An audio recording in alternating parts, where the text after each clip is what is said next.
Let our audience know, don't adjust your television set because it does start off in black and white. As we talk about preserving memories, many people's memories are black and white. So let's take a look at her package. The Lost Photos of Joplin project was started here in Carthage at the First Baptist Church the day after the deadly May 22nd tornado. We're going to take you through the process of how these photos get cleaned and get returned to their proper owners. Let's take a look. I'm joined now with Thad Beeler here. He's the leader of the photo rescue here at the First Baptist Church here in Carthage. And Thad, can you just walk us through the process of how you guys receive the photos and how they end up being put on Facebook? Sure. Primarily what happens, the photos, once they're recovered from on site, they go to a Southwest Missouri Bank location.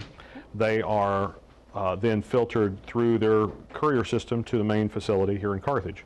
At that point, our church hooks up with them. We go and pick them up. They're brought here to the church. Okay. Once they're brought here to the church, they go into this room. In this room, it's subdivided into two areas. This first area is our cleaning and drying process area. In here, we try to make sure that we have a climate-controlled room. We're taking care of any dust and matter that happens. In that particular case, we're removing pictures from frames if they're in frames because that keeps them wet. Some are not able to be removed from the glass, so we have to keep those together. We make sure that if we have any documents that are unidentifiable, we put those in a box. Anything that's oversized, anything that's over an 8x10, we put that in a separate box so it can be processed a little differently because of the scanners that we use. We also have items that are of personal documents that we don't want the identity issues. Right. So we want to make sure we file those differently as well. And then items of value, which the items of value go to the Joplin Police Department and the identity documents go to the police department. The health records all go to the Joplin Health Department. And so then that's how we separate it all. So explain this right here too. Okay, this just happens to be an area where we've got a fan on the floor. Sometimes we're up on a table. We may let them air dry, but these are really wet. We let them dry out in front of a fan until they're dry to the touch. So we'll take things like this and just make sure they're dry. And you can still see that's still wet. Yeah. And we've got some great photos that were able to be saved, just like this one. That looks fantastic. Right, it got wet on the corners, but you know, this is weeks later and we still are able to see photos that look that great. Now from here, where do they? Okay, from here they'll go to a table, and Glenn is showing you right now exactly what happens. He's taking a bounce sheet, a dryer sheet, and he's just a used dryer sheet. He's rubbing those down, trying to get as much off of it as he can. Our ladies on the other table are doing the exact same thing, just a whole lot more photos. And you'll see a little bit of everything in here. If you look closely, you'll get some really old photos, which, by the way, I think for the most part have survived the best. Yeah. I mean, this is a good example. And this is just random. I mean, this is just how they come out of the box. And, oh, here's an excellent one. Wow. 18-something. Yeah, 1891, actually. So it's nice that things like this have survived. Then you get a lot of this, and this is what we love to see, is when we get the family photos that are able to make it through. Right. It's really good because most people, this is the only thing they're going to have left. Right. They're not going to have digital copies of this, but we'll scan this in and we'll make that image look as good as we can. So now we walk into this other room where we have three ladies working on what? This is one of our scanning crews, okay, and they are taking each individual picture and scanning them. Okay. And we've gone through a very detailed process of how it is to be scanned and filed.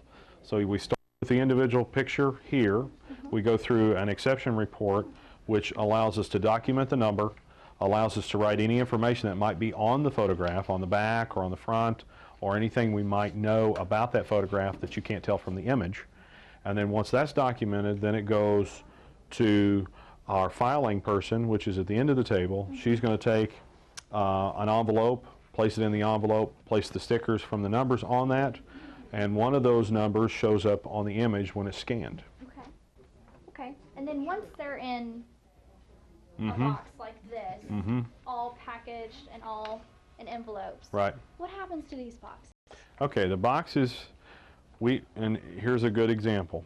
What I do is we start just stacking them up. They're all labeled. And each box will have, of course, the project, the box number, and who scanned it. Okay. And then, of course, they've written on there complete, so we know. Then inside of it, of course, is the thumb drive, the exception reports, plus all of the pictures. And they're all, of course, in order. Right. And that way it's easy for us to find it. So when somebody comes up and says that they want, we're contacted, we need picture number such and such, we can go right to it and find it. Initially it was done by box, file, and page, and so it makes it real easy for us to find. Good. This process from start to finish, if you were looking at just one photo, and let's say a photo comes in on Monday, depending on how many come in at the same time, has a lot to do with its cleaning process. But we're cleaning things now that we received 4 weeks ago. So that process is very slow and tedious just because of the amount we have to sort through. As far as the future and how this will proceed, as far as the timeline, we will start returning things back to people in the next few weeks. And then it will take time from there to schedule the time for them to come and pick their photos up. And once that's done, you know, we're talking a few weeks down the line and people will be able to start receiving their photos back. Right. So you mentioned the future. How long do you expect this process to keep going? Will you guys continue until the last photo has come through here, or how do you think? Well, we're dedicated to the project and the process so long as we're getting things claimed.